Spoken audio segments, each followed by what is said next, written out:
ಓಂ ಗುರುಭ್ಯೋ ನಮಃ. ಬಂಧುಗಳೇ, ಅರ್ಥಶಾಸ್ತ್ರವು ನಮಗೊಂದು ಸಿದ್ಧಾಂತ ಹೇಳಿದೆ.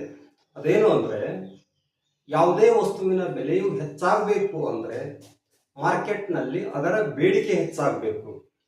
ಅದರ ಬೇಡಿಕೆ ಹೆಚ್ಚಾಗಬೇಕು ಅಂದರೆ ಅದರ ಬಳಕೆ ಹೆಚ್ಚಾಗಬೇಕು.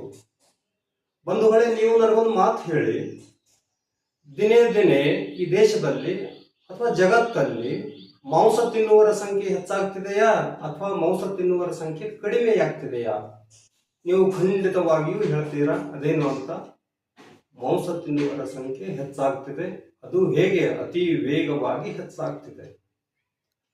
ಬಂಧುಗಳೇ, ಒಂದು 20-25 ವರ್ಷದ ಹಿಂದಿನ ಮಾಂಸ ತಿನ್ನುವರ ಸಂಖ್ಯೆ ಮತ್ತು ಇಂದಿನ ಮಾಂಸ ತಿನ್ನುವರ ಸಂಖ್ಯೆಯ ತುಲನೆ ಮಾಡಿದರೆ ನನಗನಿಸುತ್ತೆ, ಬರೋ 20-25 ವರ್ಷದಲ್ಲಿ ನಮ್ಮ ದೇಶ ಅಥವಾ ಈ ಜಗತ್ತು ಮಾಂಸಾಹಾರಿಗಳಿಂದಲೇ ತುಂಬಿ ಹೋಗಿರಬಹುದೇನೋ. ಬಂಧುಗಳೇ, ವಿಷಯ ತಿಳ್ಕೊಳ್ಳಿ. ಒಂದು ವೇಳೆ ಹಾಗೇನಾದರೂ ಆದರೆ, ಮಾಂಸಾಹಾರಿಗಳ ಸಂಖ್ಯೆಯೇ ಹೆಚ್ಚಾದರೆ ನಮ್ಮ ರೈತ ಬಾಂಧವನ ಸ್ಥಿತಿ ಏನಾಗಬೇಕು? ರೈತ ಬೆಳೆದ ಬೆಳೆಯ ಗತಿ ಏನಾಗಬೇಕು? ಆ ಬೆಳೆ ತಿನ್ನೋರ್ಯಾರು, ತೆಗೆದುಕೊಳ್ಳೋರಾರು? ಸರ್ಕಾರನಾದರೂ ಅದನ್ನು ತಗೊಂಡು ಏನು ಮಾಡುತ್ತೆ ಹೇಳಿ? ದಯವಿಟ್ಟು ಹೇಳುತ್ತೇನೆ ಬಂಧುಗಳೇ, ಮಾಂಸಾಹಾರ ತಿನ್ನುವರು ಯಾರು ಇದ್ದೀರೋ ಅವರು ಇವತ್ತಿಂದಾನೇ ಮಾಂಸಾಹಾರ ತಿನ್ನುವುದನ್ನು ಬಿಟ್ಟು ಬಿಡಿ.